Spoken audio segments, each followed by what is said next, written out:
Today I'm going to do something a little bit different from my normal videos. Stick with me and you'll understand why.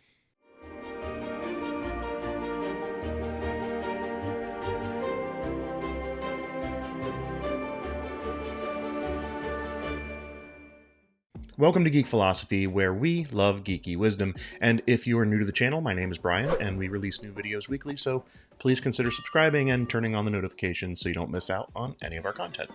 So today, like I mentioned, is going to be a different type of video, and that's because, one, I'm not scripting this out. Normally, when I produce a video, I write a script, I have a teleprompter set up in front of my camera, and then I go from there to make sure that I stay on task.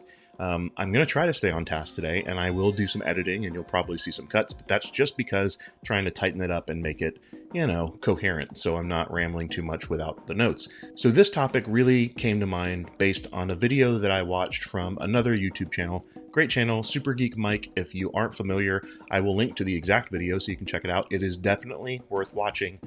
Even if you're not into D&D, even if you're not into any of this fandom, if you don't consider yourself a geek, watch it anyway. Here's why. I would like to apologize to anyone out there, and I hate blanket apologies, but I kind of have to do it because I think I've been an inadvertent, unintentional gatekeeper.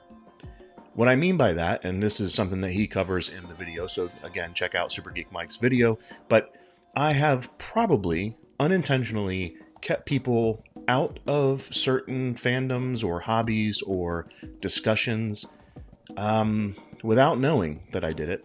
And looking back, I know that I've done it. My brother Chris, sorry for ever making fun of anything related to Batman.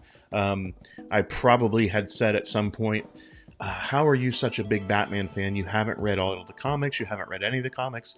And that in itself is a form of gatekeeping. Now, Chris is a big boy, and he's got his own opinions, and he will tell you all about them. So it didn't hurt him in the sense of he stopped being a Batman fan. But if it ever made him feel uncomfortable because I was basically saying you're not a big enough fan if you haven't done XYZ, then I apologize for that. I also probably did it with Lord of the Rings because he really came to Lord of the Rings with the Lord of the Rings movies, where I was reading the books every year since I was a kid. My entry into loving Lord of the Rings is no more valid or less valid than his. And I think that's the crux of it. That's one of the big things that I want everyone to take away. Well, I hope you do.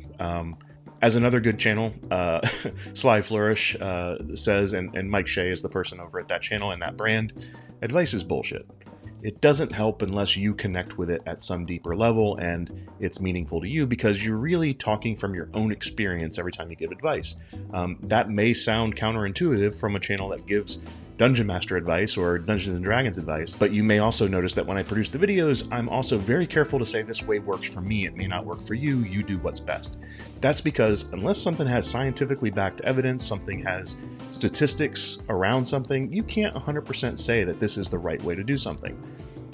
That is definitely something that applies when it comes to liking something or being a fan of something.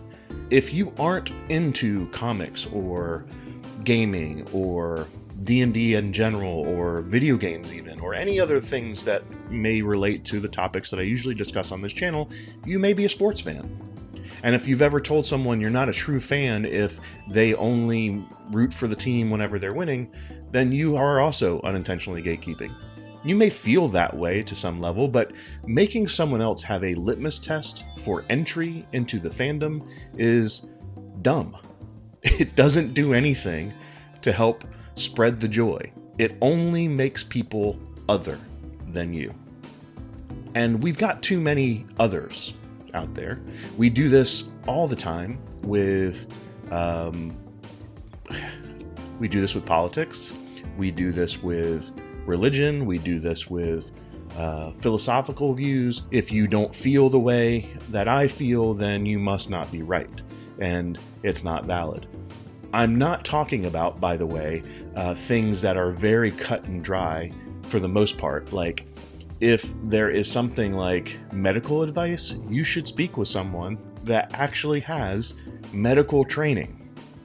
Don't take medical advice from someone who doesn't have medical training. All they've done is go online and do some searching and researching. That's not medical training.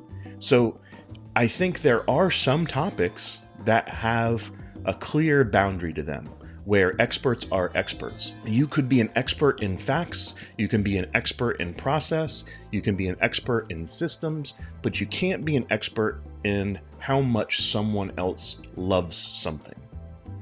You just can't. So your qualifications for whether or not someone is a fan mean nothing except to you and your personal belief that you're a fan of something. And I think this is unfortunately something that can be prevalent in a lot of different fandoms.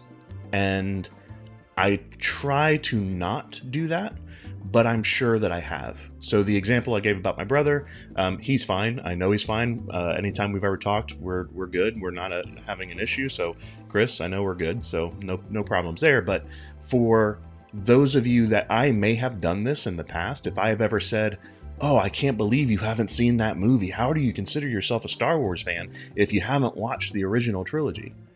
Well, the original trilogy came out when I was a kid.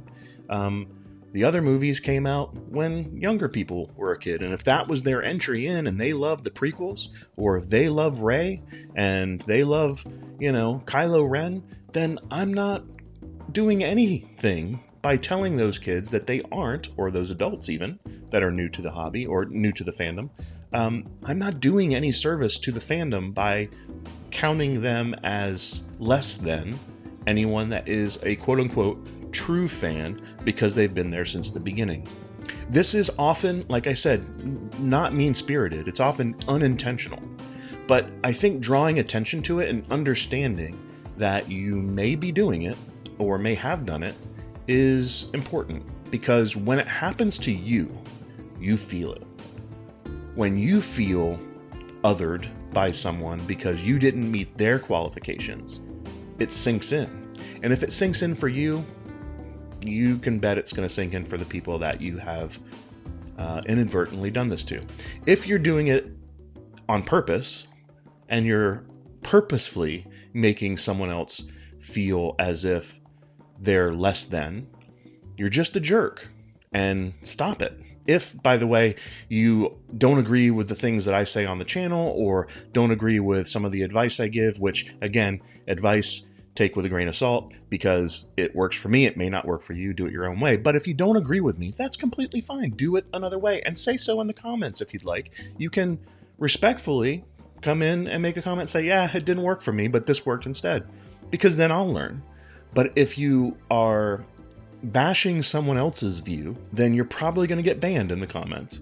Luckily, I haven't had that yet. I just want to make sure that if any of you have ever felt as if, and I'm speaking to people in my personal life, people on here, anyone that is watching this, have any of you have ever felt as if you were less than or made to feel like you weren't a part of something that you loved because of a comment that I made, I am sorry. I didn't mean to do it. It wasn't intentional, but that doesn't make it right. More than anything, I just want to come out and say these things so that you hear them, so that you have the chance, by the way, if I do say something inadvertently moving forward that you feel is trying to keep someone out or making something less than, call me on it. Make sure you say something in the comments, because I want to know if I've done this. By the way, the term geek philosophy in a lot of ways is very appropriate. Even though the name kind of started out a little tongue-in-cheek, I have found so many, really good philosophical views tied up in fandoms, in debates over Star Wars or Lord of the Rings or Game of Thrones or whatever. You find real stories about real people, and you can get a lot of insight. And so channels like Super Geek Mike that really do a great job of highlighting when something is maybe not as evident as it should be, I really think they don't get as much credit for that. They get credit for being part of a fandom, but not necessarily for highlighting the human condition the way that I think good art does. And whether or not you consider gaming or role-playing art, whether you consider movies art or not. I do for all of those, by the way. But whether or not you think they are or not is irrelevant to me. It's my opinion of something, what I love, and your opinion is relevant to you. It seems so simple to say, but we often get in tireless debates trying to prove someone wrong about what they like. I hate mayonnaise. I hate it. I've never liked it since I was a little kid, and I threw up in my uncle's car after I had some. I don't eat mayo. Other people often say, I can't believe you don't eat. What do you do when you go to a party and they've got potato salad or macaroni salad? What do you do? I don't eat it. And it's not because I think that the person that made the macaroni salad or potato salad is bad. I just don't like one of the ingredients. That's it. If you don't like the new versions of D&D, if you don't like the newest Star Wars movies or the TV shows that come out on Disney Plus, or you don't like any of the things that may be different from what you think the hobby should be, just don't watch them. Don't consume that content. Just like I'm not consuming mayo. Me not liking mayonnaise doesn't stop everyone else who loves mayonnaise from putting mayonnaise on their sandwich. Usually food helps get through to people when you make an analogy. I don't know why that is. Maybe just because we all love food, but who knows? The real purpose is, I, again, apologize for any of the times I've done it. I hope I don't do it again, but if I do, please let me know if I say something that ever makes you feel that way, because you have the right to love whatever it is and whoever it is you choose to love. All right. No quotes today. Just cheers.